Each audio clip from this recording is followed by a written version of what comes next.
Let's get you caught up on the traffic as the Route 309 northbound between Easton Road and Paper Mill Road was being caused in a shoulder accident. We continue to follow breaking news overnight as police are still investigating two separate shootings in the same neighborhood just about a block away from each other. The crime scenes are now on the 4600 block of Loring Street in Holmesburg. The man was walking his dog, and a 19-year-old teenager was found dead in an alley. The victim was wearing a mask at that time. Another shooting happened 500 feet away on the 4500 block of Bly Avenue. The suspect was shot 6 times. It isn't clear if the shootings are being connected with each other. Also breaking overnight, a driver loses control, crashing into a house in Southwest Philadelphia. This isn't the first time that happened. Let's go to Lakeisha Bailey, my aunt, joining us live. Go ahead and take it away, Aunt Lakeisha. Good morning to you.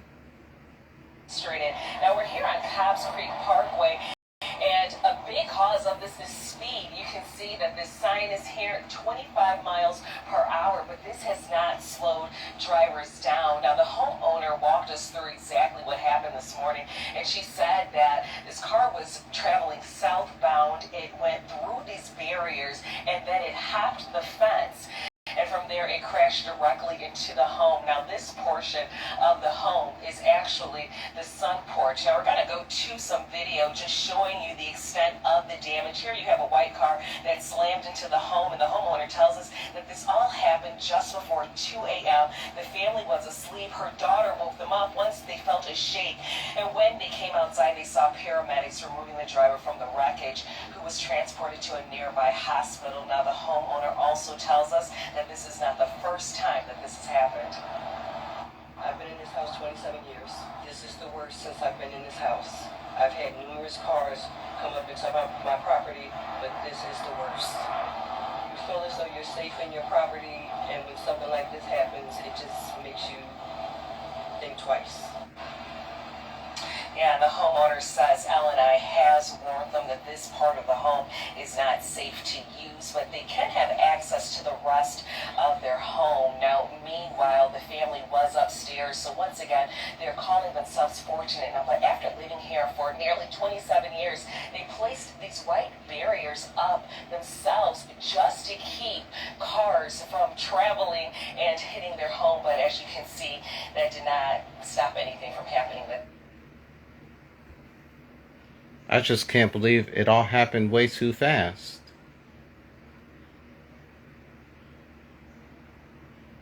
All right, thank you, Aunt Lakeisha.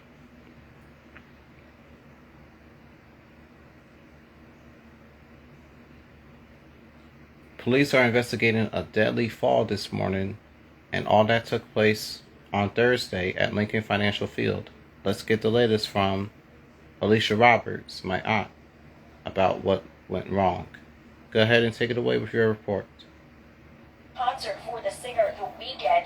It was the first stop for the entertainer as he kicked off a multi-city stadium tour. The unidentified 32-year-old male was rushed to Thomas Jefferson University Hospital, where he was pronounced dead shortly after midnight.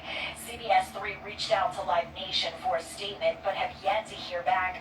We also spoke with Lincoln Financial Field, who declined to comment, citing respect for the family. Right now, the investigation continues. In South Philly, Alicia Roberts, CBS 3 Eyewitness News.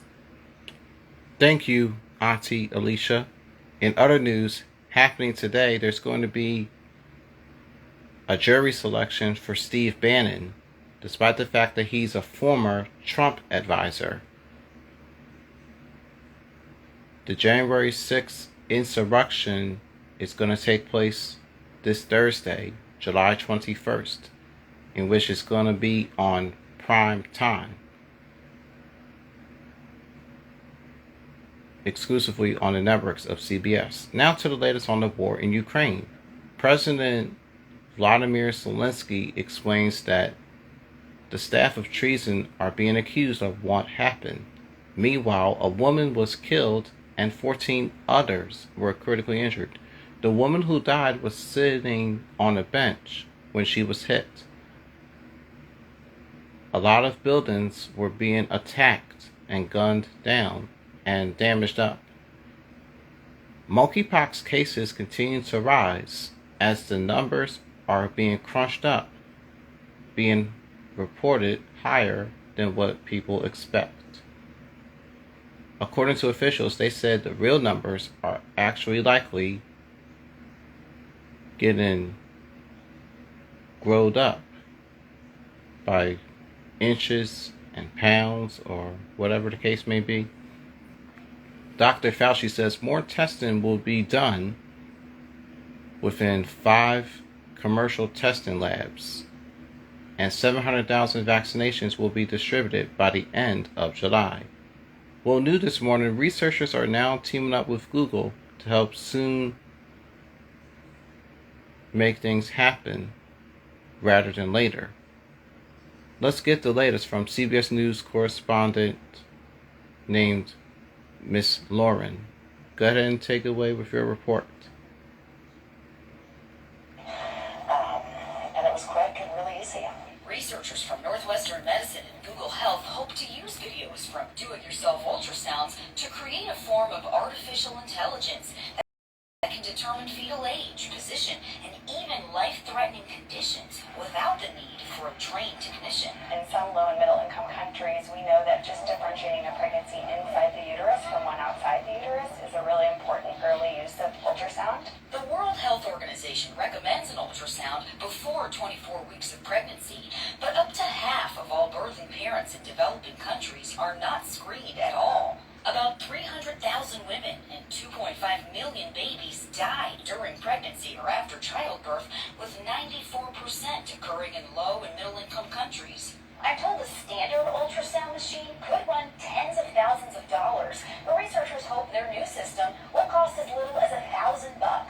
The more we can improve access to ultrasound for patients who are pregnant, the better we will be able to identify conditions that put those patients or their babies at risk. Ratliff believes ultrasound access also helps parents connect with their babies. It's made me less anxious about the pregnancy. It's made me more excited. She and thousands of other pregnant people will contribute to the study in hopes of benefiting new parents and babies worldwide. Lauren Victory, CBS News. Wow, interesting news story right there. Thank you, Lauren.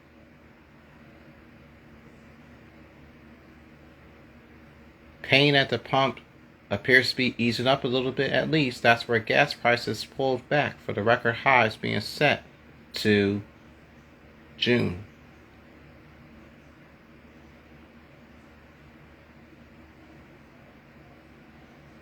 So we could see another price of gas going up in the near future. Let's take a look at the updated prices.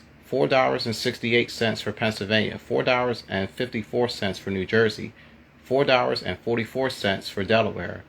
The national price of gas on average is $4.52.